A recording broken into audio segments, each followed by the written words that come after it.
লাগছে আমায়? জুলি, এটা স্টিং অপারেশনের ক্যামেরা, কোনো ইয়েশ রাজ ফিল্মসের ক্যামেরা নয় যেখানে তুমি ক্যাটরিনা ক্যাফের মতো লাগবে।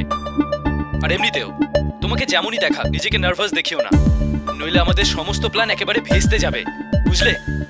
ইউ নো হোয়াট, একে তো আমি একটা এত বড় রিস্ক নিচ্ছি, তারপরে তুমি আবার আমার সাথে। আচ্ছা okay okay okay baby, I am sorry. Baby বলে ডেকো না। এটা তো তোমার প্রথমে খুব পছন্দ ছিল। আতিশ, আগের ব্যাপারটা অন্যরকম ছিল, এখন আমরা শুধু কলিগস। ও কলিগস, তো যাওয়া যাক মিস কলিগ। চলো তাহলে যাওয়া যাক, তোমার অ্যাপয়েন্টমেন্টের টাইম হয়ে গেছে। আচ্ছা, তুমি ক্যামেরার ব্যাটারি চিপ সব চেক করে নিয়েছো তো? আরে ইয়ার, এটা আমার প্রথম নয়, 8 নম্বর স্টিং অপারেশন। আর তোমাকে সেটাই করতে হবে যেটা তুমি সব সময় করো। যখনই তুমি ফার্ম হাউসের ভেতরে যাবে, যে কোনো একটা লো হাইটের টেবিল খুঁজবে আর এটাকে এই অ্যাঙ্গেলে রাখবে। আচ্ছা ঠিক আছে? ঠিক আছে। আর মাইক্রোফোনটা খুবই স্ট্রং, অতএব ডিস্টেন্সের টেনশন নেওয়ার দরকার নেই। আচ্ছা, আমি বাইরে দাঁড়িয়ে থাকবো আর সব শুনবো। আর কোনো সমস্যা হলে আমাকে একটা আওয়াজ দেবে। কি বলবে? আতিশ। বাবা, একটু ভালোবেসে বলো Atish. Will you shut up? Anyways, তো reporter Julie, all the best. আজকে আমি তোমাকে স্যালিউট করছি, কালকে পুরো দেশ করবে। Thank you.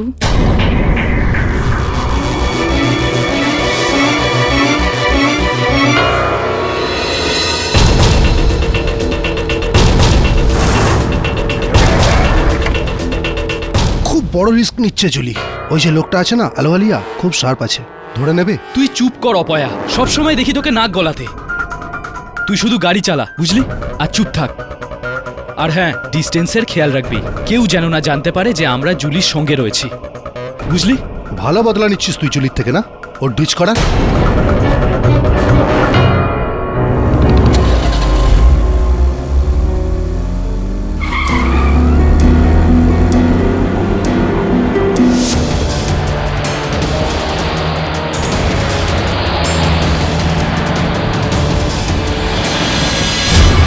হ্যাঁ হ্যাঁ জানি আমি।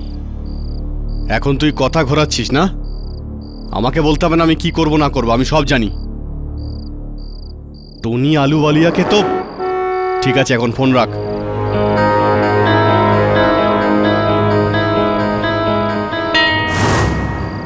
স্যার, ও এসে গেছে, জলপা ভান্ডারি। আগে হ্যালো আতিশ। হ্যাঁ আতিশ, আমি এখানেই আছি। আতিশ, আমার খুব ভয় করছে। কিছু কিছু হবে না তো? আরে আরে, কিচ্ছু হবে না। আমি তোমাকে যেটা বলেছি তুমি শুধু সেটাই করো। Julie, all the best Julie. Okay.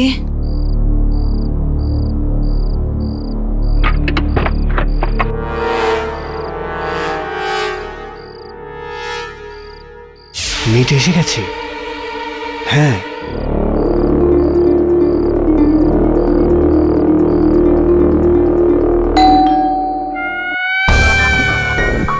High, hello sir. ভীষণ দেরি করলে সুন্দরী এখানে আসতে। ভলিউম আসছে না। আরে ফ্রিকোয়েন্সি চেক কর তাড়াতাড়ি ভাই। হ্যাঁ চেক কর। দেখ এলো।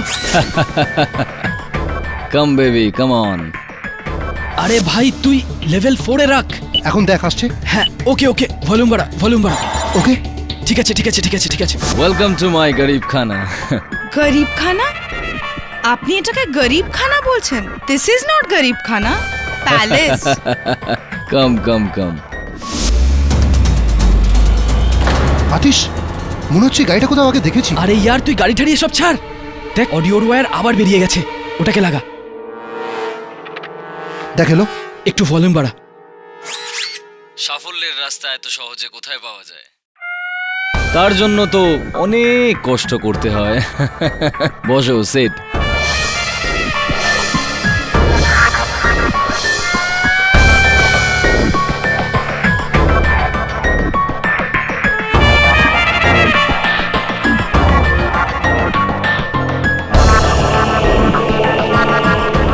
অ্যাকচুয়ালি স্যার, আমি যা কিছু করতে রেডি আছি, যদি আপনি আমায় একটা চান্স দিয়ে দেন আপনার আপকামিং ফিল্মে। অফকোর্স অফকোর্স, এমনিতেও ট্যালেন্ট তো তোমার মধ্যে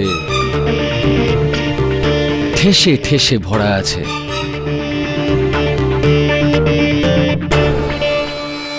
বলো কি নেবে? যা কিছু। আই লাইক ইট, যা কিছু।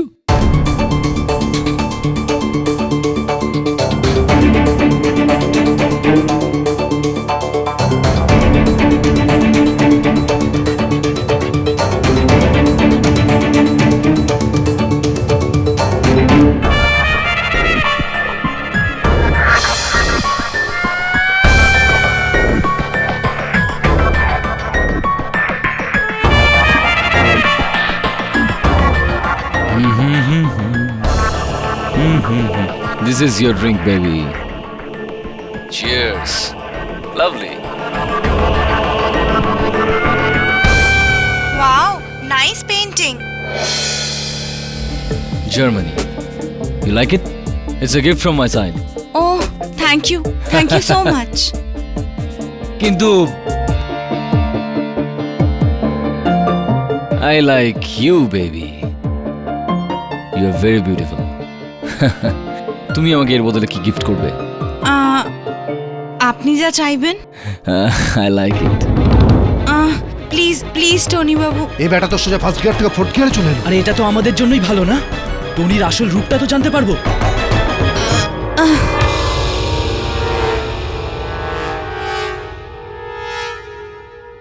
দেখো বেবি, টনি আলুওয়ালিয়ার না নিজের টাকা ওয়েস্ট করতে ভালো লাগে, না নিজের টাইম। তুমি যদি আমার নেক্সট ফিল্মে কাজ করতে চাও তাহলে তোমায় প্রাইভেট অডিশন তো দিতেই হবে। Come on Tony, come on, নিজের রূপ দেখা। বেচারি জুলি, আমি চাই ওর কিছু না হোক। আরে কিচ্ছু হবে না ইয়ার। বলো, যেহেতু একজন অ্যাক্টরের নিজের লজ্জা আর হায়া নিজের ঘরে ছেড়ে আসা উচিত, you have to expose your feelings, emotions.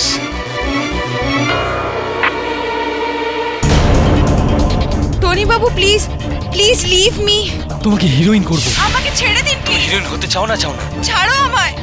আমার নেক্সট ফিল্মে, লিভ মি। আতিশ, আমার আগামী ফিল্মে তোমায় লিভ মি। হিরোইন বানাও।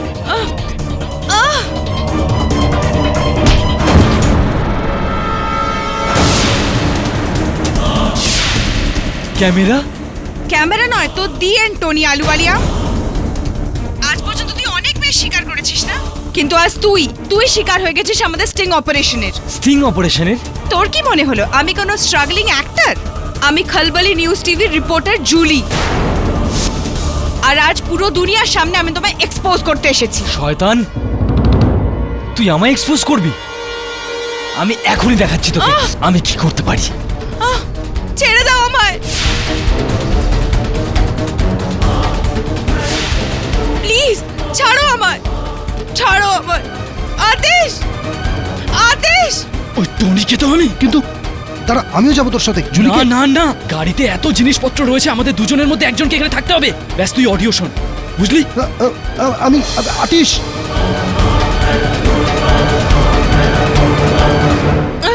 Leave me.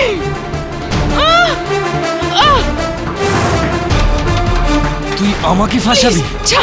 টনি আলুওয়ালিকে স্ত্রী করবি তুই? দেখাচ্ছি তোকে। আদেশ, ছেড়ে।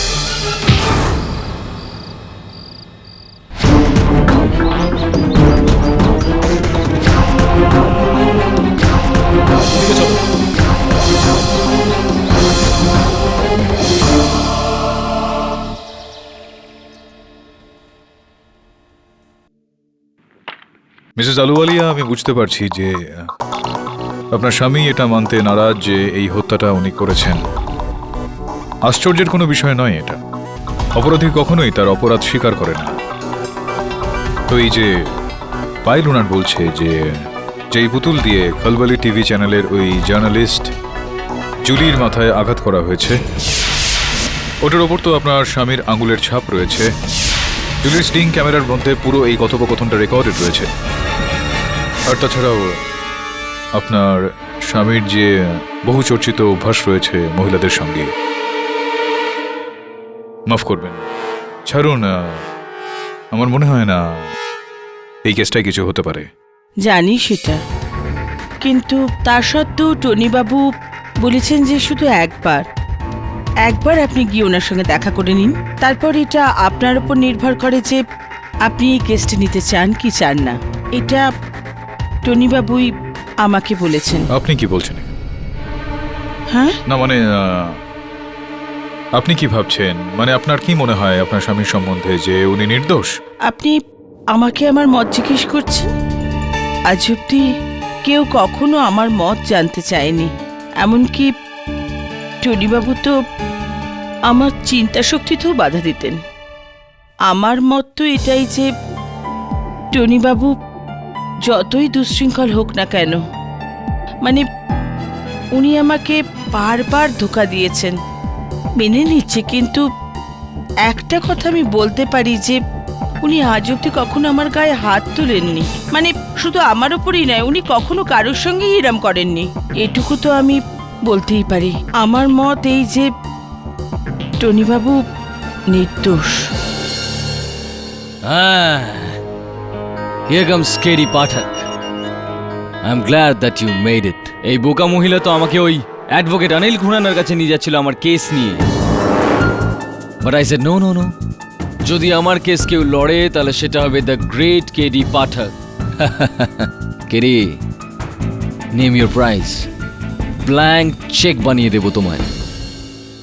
ব্ল্যাঙ্ক চেক দেওয়ার আগে আপনার আমাকে এই আশ্বাসটা দিতে হবে যে এই হত্যাটা আপনি করেননি। আরে আমি একদম নির্দোষ কেডি। আমি ওই মেয়েটাকে মারিনি। ইনফ্যাক্ট আমি ভিকটিম হয়েছি ওদের স্টিং অপারেশনের। আরে বাইরে ওদের পুরো ভ্যানটা দাঁড়িয়েছিল। নিজেদের চ্যানেল চালানোর জন্য এরা আমার মতো প্রডিউসারদের ব্যবহার করে, তাদের শিকার বানায়। বাট স্যার, যেই সময় জুলিকে হত্যা করা হয় ওই ফার্ম হাউসে আপনি একলাই ছিলেন। ওই পুতুলটার ওপর আপনার আঙুলের ছাপ আছে। এটা পুরোটাই রেকর্ডেড রয়েছে ওই স্টিং অপারেশনের ক্যামেরাটায়। হ্যাঁ হ্যাঁ, আমি ঘরে ছিলাম কিন্তু কিচেনে ছিলাম। আই মিন আমি বলছি, আমি পুরো ঘটনা বলছি সেদিন রাতে ওখানে কি হয়েছিল।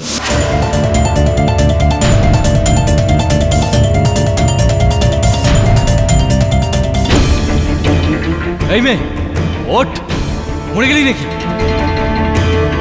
এসেছিল আমাকে ফাঁসাতে, আমাকে স্টিং করবি। ক্যামেরা, স্টিং করবি আমার স্টিং করবি ভেঙে ভুঙে। হ্যাঁ,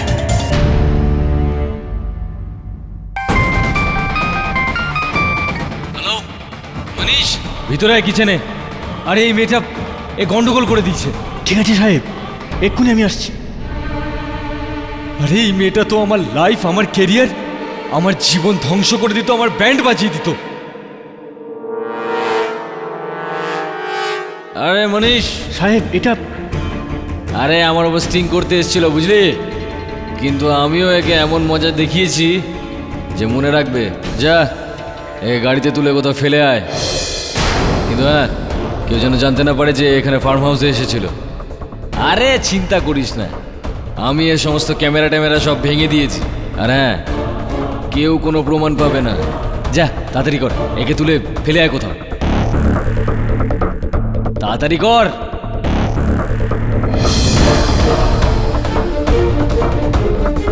সাহেব, সাহেব কি হয়েছে সাহেব? আমি একে মানিনি ভাই, একে কে মারলো? স্যার, আমি 20 বছর ধরে ফিল্ম ইন্ডাস্ট্রিতে আছি, প্রচুর সুপারহিট ফিল্ম বানিয়েছি আমি। ইমেজ আছে আমার, নাম আছে আমার, রেসপেক্ট আছে। হ্যাঁ ঠিক আছে, আমি মানছি যে মেয়েরা আমার একটা দুর্বলতা, কিন্তু এত নীচ আর জঘন্য কাজ আমি করব না যে আমি কারো খুন করে দেবো। আমার ফ্যামিলি আছে স্যার। মিস্টার আলুওয়ালিয়া, আপনি আপনার ডায়লগ বলে আরো লম্বা করবার আগে আমি ডিরেক্টর হয়ে সেটা কেটে দিচ্ছি। আর কন্টিনিউটি বোঝানোর জন্য আপনাকে এর আগের সিনটা দেখানোটা খুব জরুরি মনে করছি, যেটা দেখে আপনাকে আপনার পরের ডায়লগটা বলতে হবে। ইওর অনার, যেই ক্যামেরাটাকে উনি নষ্ট করবার চেষ্টা করেছেন, কিন্তু ভাগ্যক্রমে তার চিপটা ঠিক আছে।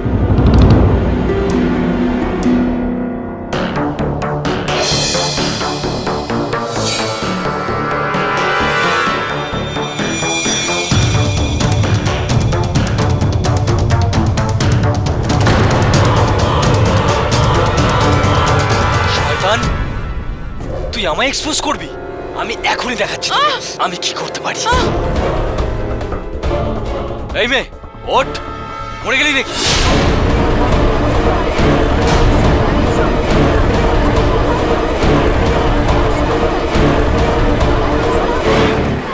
Order order. ইওর অনার, নিজের পর্দা ফাঁস হতে দেখে উনি ওনার ট্রফিটাকে রাগের মাথায় ওই মেয়েটির মাথায় এইভাবে মারেন। তারপর ওনার ক্যামেরাটা ভেঙে ওর লাশটাকে গায়েব করবার চেষ্টা করেন, কিন্তু তার আগে আপনার ড্রাইভার পুলিশকে ফোন করে আপনাকে ধরিয়ে দেন। মিস্টার আলুওয়ালিয়া, এটাই ছিল আপনার প্রথম সিন। এবার আপনাকে পরের ডায়লগ বলতে হবে।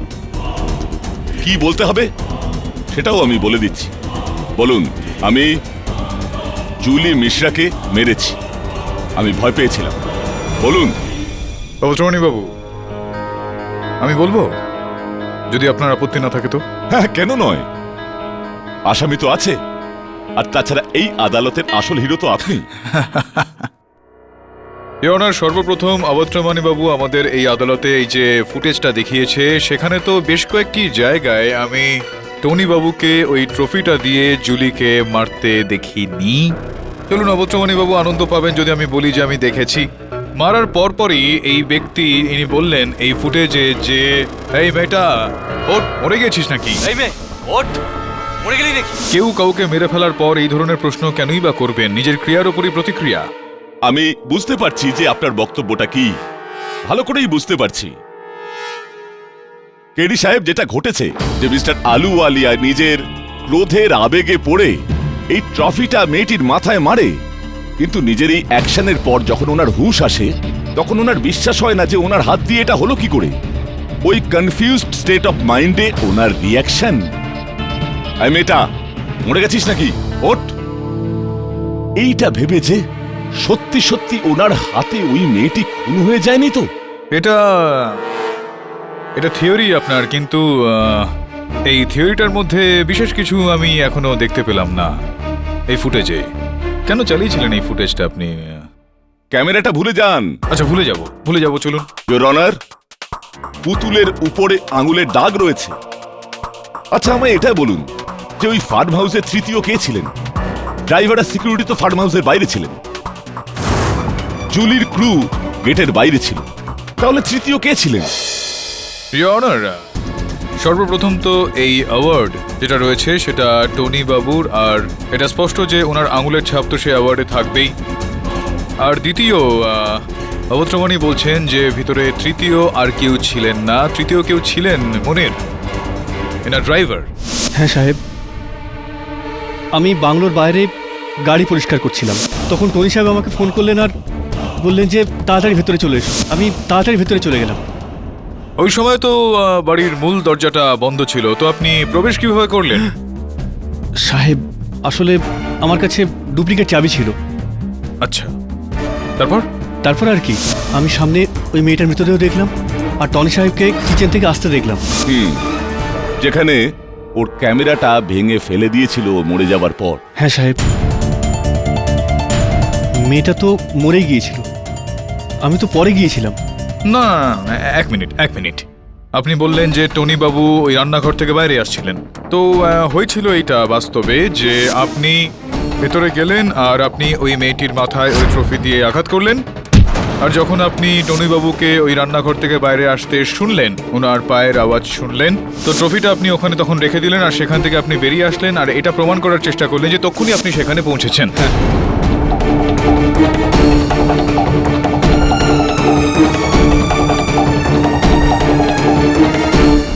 আমি এরকম কেন করব সাহেব? না, মানে কেন সেইটা, সে প্রশ্নের উত্তর এই মুহূর্তে আমার কাছে নেই। এই হত্যার উদ্দেশ্যটা আমি খোঁজ করে আপনাকে জানাবো ঠিকই।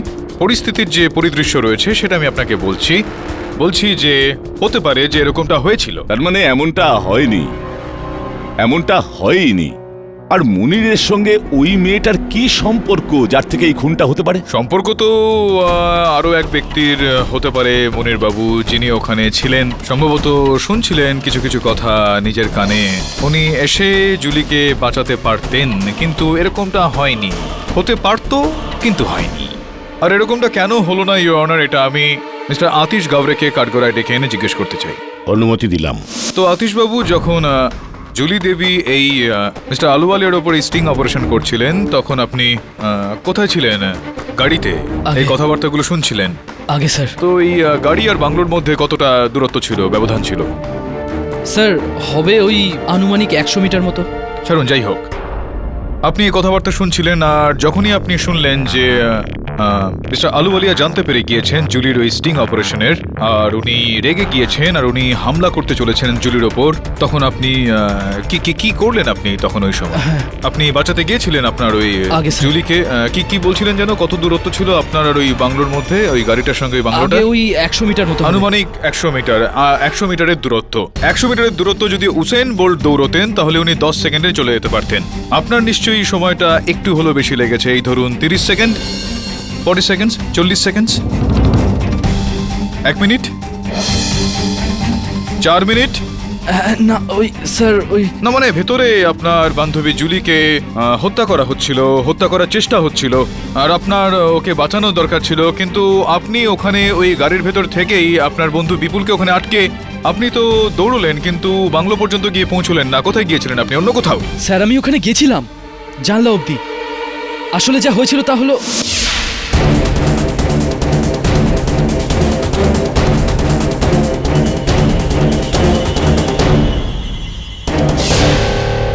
না, এক মিনিট। আপনি বলতে চাইছেন যে যখন আপনি বাইরে থেকে ওখানে আসলেন, বাংলোর দিকে গিয়ে পৌঁছলেন, তখন ওই গেটে কোনো রকম নিরাপত্তা রক্ষী ছিল না? আগে স্যার ওখানে কেউ ছিল না। আর গাড়ির সামনেও কোনো রকম চালকও ছিল না? যদি থাকতো তাহলে আমাকে আটকাতো। মনিরবাবু, আপনি তো বলছিলেন যে আপনি ওখানেই ছিলেন, ওই গাড়িটা পরিষ্কার করছিলেন, কিন্তু উনি ছিলেন না ওখানে। হ্যাঁ স্যার। আপনি বলছেন যে উনি ওখানে ছিলেন না। আগে স্যার। উনি বলছেন যে উনি ওখানে ছিলেন। হ্যাঁ ঠিক আছে, তারপর? স্যার আমি ওই বাংলোর দরজার দিকে এগোলাম, দেখলাম দরজাটা লক করা।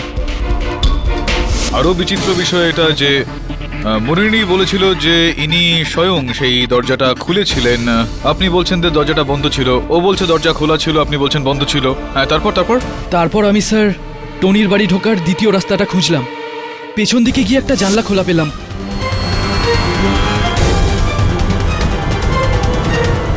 স্যার মানে আমাদের ওই স্টিং অপারেশন ফেল। তারপর স্যার আমার মাথায় একটা আইডিয়া এলো। আমি ভাবলাম যদি আমি জুলিকে বাঁচাতে পারি আর এই টনির সঙ্গে হাতাহাতি করতে পারি তাহলে স্যার জুলি তো বেঁচে যাবে, কিন্তু এর কি হবে? আচ্ছা, তাই স্যার রেকর্ডিং করে আমি একে শাস্তি দিতে চেয়েছিলাম। তাই আমি ভেবেছিলাম আমার স্টিং অপারেশন আমি চালিয়ে যাব, যে কাজটা জুলি করতে পারেনি সেটা আমি করব, আর আমি আমার ক্যামেরা দিয়ে ওকে রেকর্ড করব। দেখতে চেয়েছিলাম যে কত দূর যেতে পারে।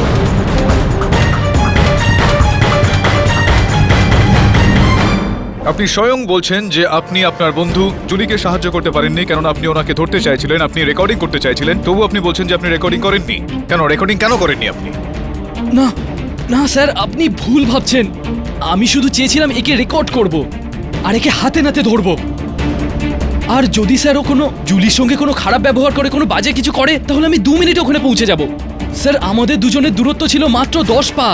তো ঠিক আছে, আপনি আপনার বন্ধু জুলিকে সাহায্য করেননি, কেননা আপনি ইনাকে হাতে নাতে ধরে ফেলতে চাইছিলেন। কোথায় রেকর্ডিংটা? ওই রেকর্ডিংটা দেখিয়ে দিন, তাহলে ওনার গল্পটা একেবারে পরিষ্কার হয়ে যাবে। আপনার ওপর যে সন্দেহের কাঁটাটা আটকে আছে সেটাও সরে যাবে, আমাদের সবার কাজ সহজ হয়ে যাবে। কোথায় রেকর্ডিংটা?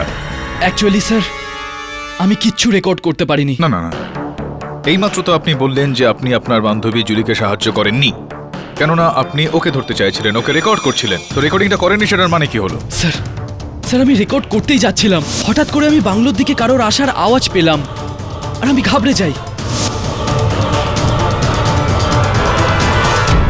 মানে কোনো অন্য ব্যক্তিকে, কোনো নতুন ব্যক্তিকে, নতুন পাত্রকে আপনি আসতে দেখলেন?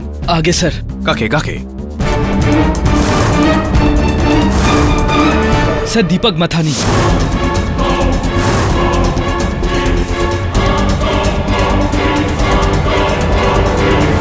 খলবলি টিভি নিউজের সিনিয়র রিপোর্টার, আর আমার আর জুলি সিনিয়র।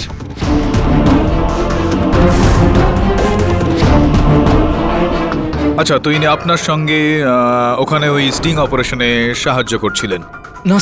না স্যার ইনি সঙ্গে ছিলেন না। তো তাহলে কি করছিলেন উনি বাংলোতে? স্যার এটাই ভেবে আমি অবাক হয়ে গেছিলাম যে উনি ওখানে কি করছেন। আমি ঘাবড়িয়ে গেলাম আর আমি ওনার থেকে বাঁচার জন্য নিচে বসে যাই। আর ধরুন ওই 5 মিনিট পর যখন আমি দেখলাম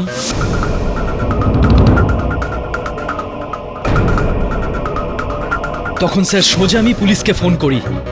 আর স্যার এটা তো স্বাভাবিক ব্যাপার যে আমি যদি পুলিশকে ফোন করি তাহলে আমি কি করে মারবো জুলিকে? না না না না না, এরকমটা তো এর আগে অনেকবারই হয়েছে যে হত্যা করার পর হত্যাকারী এরকম কিছু বলে থাকে যাতে সন্দেহের কাঁটাটা তার দিকে না যায়। আরও একটা বিষয় আমি বুঝতে পারলাম না যে যখন এই দীপকবাবু আপনার থেকে সিনিয়র ছিলেন তখন আপনি দীপকবাবু থেকে লুকোচ্ছিলেন কেন? ছাড়ুন এসব বিষয়গুলোকে, এটা আপনি বলুন যে আপনি স্বয়ং কখনো কাউকে জুলিকে হত্যা করতে দেখেছিলেন? না স্যার, কিন্তু হ্যাঁ আমি দীপক মাথানিকে বাংলোর দরজার দিকে যেতে দেখেছিলাম। না, হতে পারে কোনো গন্ডগোল ছিল ওনার জুলির সঙ্গে, হতে পারে যে উনি হত্যা করেছেন জুলিকে, হতে পারে এটা সম্ভব, এটা সম্ভব, এটা স্যার। ইওর অনার, সম্ভব এটা। হ্যাঁ স্যার একদম একদম সম্ভব, হ্যাঁ। কারণ ইনি জুলিকে দেখে খুব জ্বলতেন, ওর সাফল্য দেখে খুব জ্বলতেন। দীপক বাবু জুলির সাফল্যের জন্য ঈর্ষান্বিত ছিলেন। যদি আমার কথা আপনার একদম বিশ্বাস না হয় তাহলে আপনি আমার অ্যাসিস্ট্যান্ট বিপুলকে জিজ্ঞাসা করতে পারেন। হ্যাঁ স্যার, আতিশ যা বলেছে ঠিক। ওই সময় দীপক ওখানেই ছিল, টনিবাবুর বাংলোতে। ইনফ্যাক্ট আমি তোর গাড়িটাও দেখেছিলাম। স্যার, দীপক আর জুলির মধ্যে টেনশন ছিল, কিন্তু অতটা টেনশন ছিল না যতটা আতিশ আর জুলির মধ্যে ছিল। এক মিনিট। এই আপনাদের নিউজের লোকদের একটাই সমস্যা, সবকিছু বিষয় আপনারা ঘুরিয়ে ঘুরিয়ে বলে থাকেন। এই আতিশের বক্তব্য হলো যে দীপক আর জুলির মধ্যে একটা টেনশন ছিল, আপনি বলছেন যে দীপক আর জুলির মধ্যে একটা টেনশন ছিল, কিন্তু এতটাই ছিল না যতটা আতিশ আর জুলির মধ্যে ছিল। মানে কি আপনার কারো উপর ডাউট? আমার সন্দেহ আতিশের উপরে।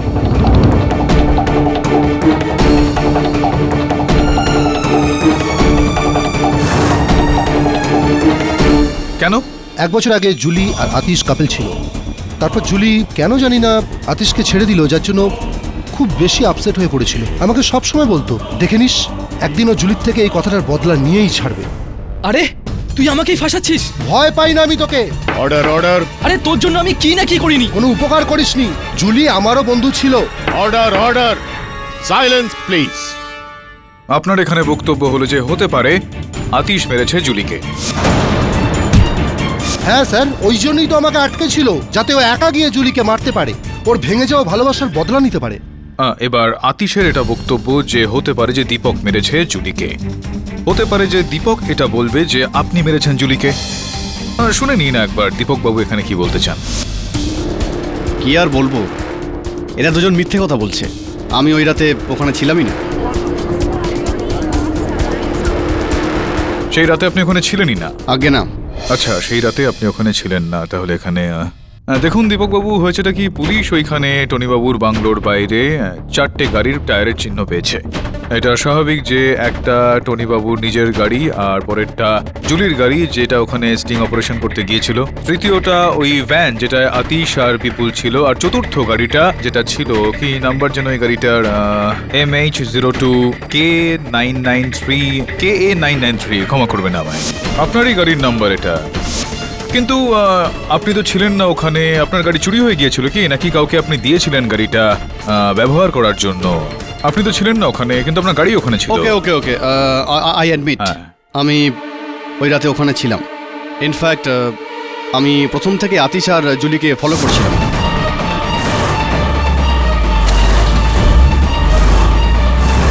কিন্তু যতদূর জানা যাচ্ছে আপনি তো ওই স্টিং অপারেশনে কাজ করছিলেন না, তাহলে কি আপনি জুলি আর আতিশের স্টিং অপারেশনের ওপর স্টিং অপারেশন করছিলেন নাকি কি করছিলেন আপনি?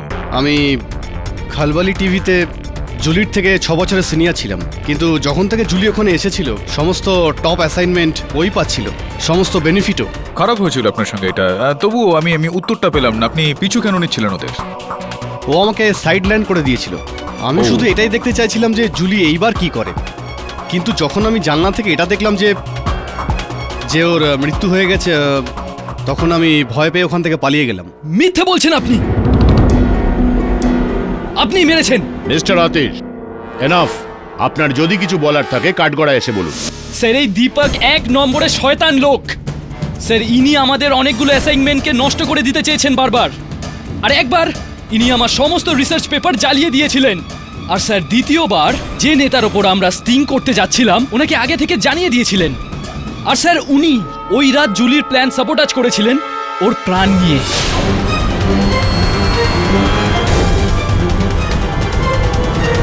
বলাটা খুব সহজ, কিন্তু কেডি সাহেব, আমি কি ওকে একটা প্রশ্ন করতে পারি? আসুন না প্লিজ। Thank you. আতিশ, এটা বলো আমায় যে ক্যামেরাতে ট্রফি নিয়ে যে লোকটা যাচ্ছে জুলিকে মারবার জন্য, ওটা কার হাত? Sir Tony. আর ট্রফির উপর আঙুলের দাগ কার? টনির। আচ্ছা এটা বলো যে জুলির নখের খিমচে ধরার যে দাগ যার হাতের উপর আছে সেটা স্যার টনির। মুনিরের নয়? না স্যার। আচ্ছা সবচেয়ে বেশি স্বপ্ন জুলিকে নিয়ে কার ছিল? তোমার, দীপকের, মুনিরের, নাকি স্যার টনির। আচ্ছা তাহলে জুলিকে মারলো কে? স্যার টনি ওকে মেরেছে। টনি আলুওয়ালিয়াই। ইওর অনার, এই লোকটির মতিগতি শুরু থেকেই খারাপ ছিল, এর লক্ষণ শুরু থেকেই খারাপ ছিল। এখন যাকেই জিজ্ঞেস করুন না কেন সে এটাই বলবে যে এই লোকটির চরিত্র খুবই জঘন্য। টনি সাহেব প্রত্যেক সপ্তাহে কোনো না কোনো মেয়েকে ওনার ফার্ম হাউসে ডাকতো, আর প্রায়ই আমি ওনার সঙ্গে এসব বলতে আমার ভালো লাগছে না, কিন্তু সাহেব জোর করে এইসব কাজ করত। অনেকবার তো আমি ওনাকে ধমকাতেও শুনেছি যে যদি বাইরে গিয়ে কেউ মুখ খোলে তাকে বরবাদ করে দেবে।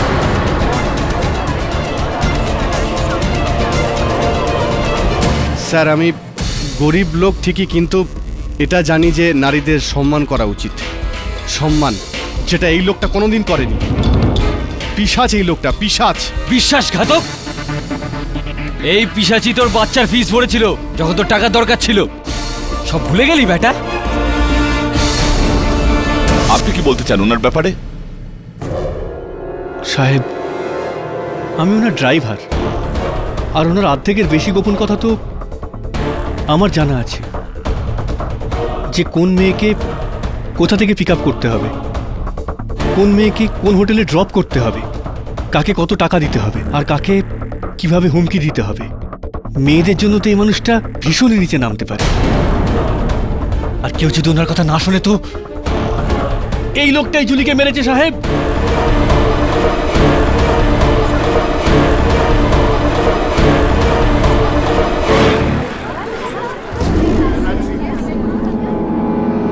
কুড়ি বছর ধরে সাপ পুষছিলাম আমি, মনীষ তোর কাছ থেকে এটা আশা করিনি আমি। আপনার মতামত আপনার স্বামীর ব্যাপারে কিরকম? ইওর অনার, আমি তো ওখানে এসেছিলাম আমার স্বামীর সঙ্গে থাকতে, কিন্তু যখন দেখলাম যে ওর নিজে ড্রাইভার, ওর সিকিউরিটি, ওর সত্যিটা গোপন করছে না, তখন আমি কেন চুপ থাকবো? বিশেষ করে যখন ওর হয়রানির সবচেয়ে বড় শিকার আমি।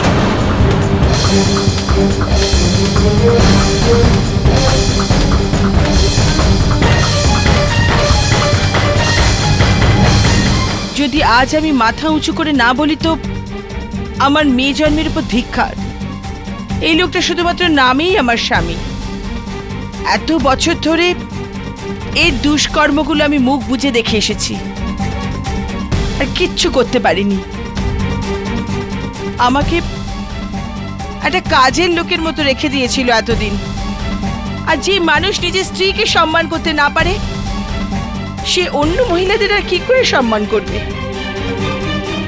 আজ প্রথম দিন এই আদালতে দাঁড়িয়ে আমি বলছি, আমার সন্দেহ নয়, সম্পূর্ণ বিশ্বাস আছে যে জুলিকে আমার স্বামী মেরেছে।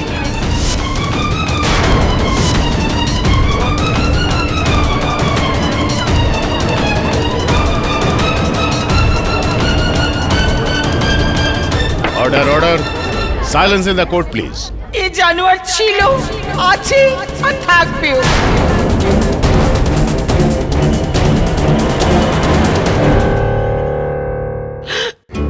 জানি না আমার কি হয়ে গিয়েছিল। আমি সবার সামনে আদালতে আমি নিজের স্বামীর সম্বন্ধে এত কিছু বলে ফেললাম। হয়তো এত বছরের বছরের চাপা রাগ একসাথে বেরিয়ে আসি। যেই হোক, যেমনই হোক, সে তো আসলে আমার স্বামী। আমার এই ছেলে মানুষের জন্য ওনার কেস আরো খারাপ হয়ে গেল। কেসটা তো বিগড়ে গেছেই, কিন্তু শুধুমাত্র আপনার জন্যই নয়, আপনার স্বামীর যে নিরাপত্তা রক্ষী ছিলেন তিনি বড্ড বেশি চালাক ছিলেন। দুজনের বক্তব্যই ওনার বিরুদ্ধে রয়েছে। ঘটনাস্থল থেকে যে সূত্রগুলো আমরা পেয়েছি সেগুলোর এখনো পর্যন্ত অর্থ আমরা খুঁজে পাই। আমার স্যার ড্রাইভার মনীষ আর সিকিউরিটি গার্ড খড়ক সিং এর উপর সন্দেহ। হয়তো পুরনো শত্রুতা নেভানোর জন্য ওরা জুলিকে মেরেছিল। হ্যাঁ, হতে পারে ওদের দুজনের মধ্যে কেউ একজন হত্যাকারী। এটাও হতে পারে যে খলবলি টিভির কোনো ব্যক্তি ব্যক্তিগত আক্রোশের কারণে ওকে হত্যা করেছে, বা দীপক কি বিপুল বা আতিশ। এটাও হতে পারে মিসেস আলুওয়ালিয়া যে আপনার স্বামী হত্যা করেছে।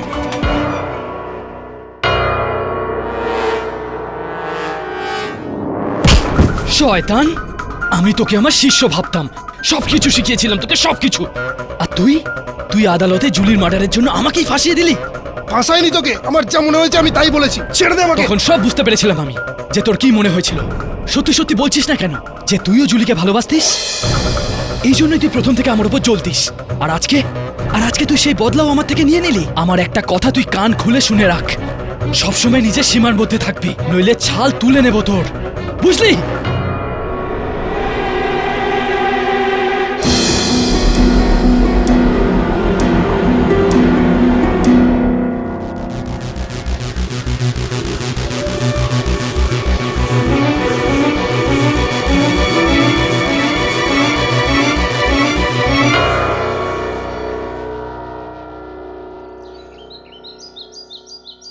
আরে তুই গাড়ি কার জন্য পরিষ্কার করছিস?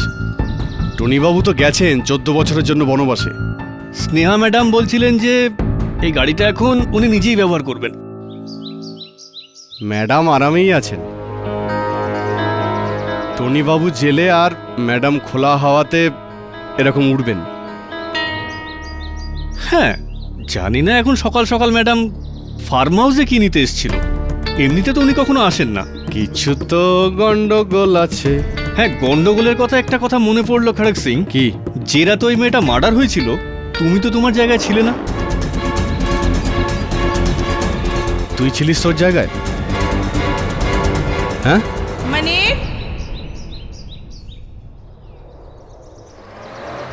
আগে ম্যাডাম এই ব্যাগটা গাড়িতে রেখে দাও।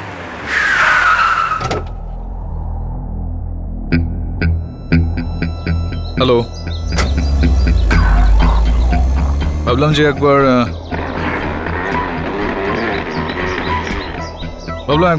চোখ বুলিয়ে নি, হয়তো কোনো সূত্র পেয়ে যাব। হ্যাঁ, কেন নয়, খড়ক সিং আছে এখানে, ও আপনাকে বাড়িটা দেখিয়ে দেবে। Thank you.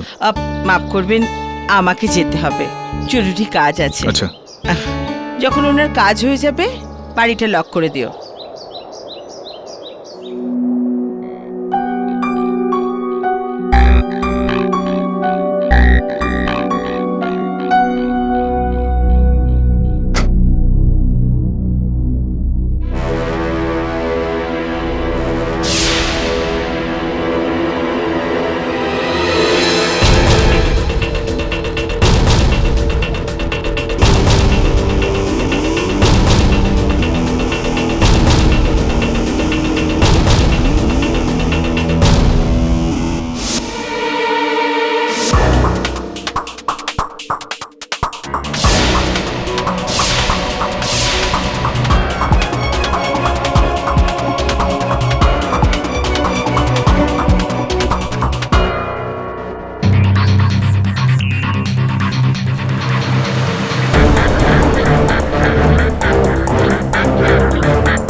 আপনি ভেতরে? আমাকে কেউ ভেতরে বন্ধ করে দিয়েছিল, ওই দরজাটাকে আটকে। স্যার ভিতরে ঘর আছে আমি জানতামই না। তুমি এখানে একলা ছিলে না? আমি একাই ছিলাম। আর কেউ ছিল না এখানে? স্যার কেউ নেই, কাউকে তো আমি দেখিনি। গ্যাস সিলিন্ডারটা? এই গ্যাস সিলিন্ডারটা এখানে কি করে এলো জানি না স্যার। তুমি কোথায় ছিলে সেই সময়? আমি তো বাইরে ছিলাম গেটে। এই আংটিটা তোমার? না স্যার আমার না। এটাকে দেখেছো আগে? কখনো না স্যার। বাংলোর ওই গুপ্ত ঘরটায় টনি ওর পুরোপুরি ব্ল্যাক মানিগুলো লুকিয়ে রেখেছে। আমাদের এটা অবশ্যই দায়িত্ব যে আমরা গোটা বিষয়টা পুলিশকে জানাই। দাবেকে ফোন করে বল, আর সঙ্গে সঙ্গে এই আংটিটার পরীক্ষাও করা। এটা হতে পারে যে যেই ব্যক্তি আমার ওপর হামলা করেছে সেই জুলিকে হয়তো হত্যা করেছে। ও একটা মুখোশ পরেছিল, সেই মুখোশটা আমার হাতের মধ্যে ওই মুখোশটাই সরাতে এসেছি আমি।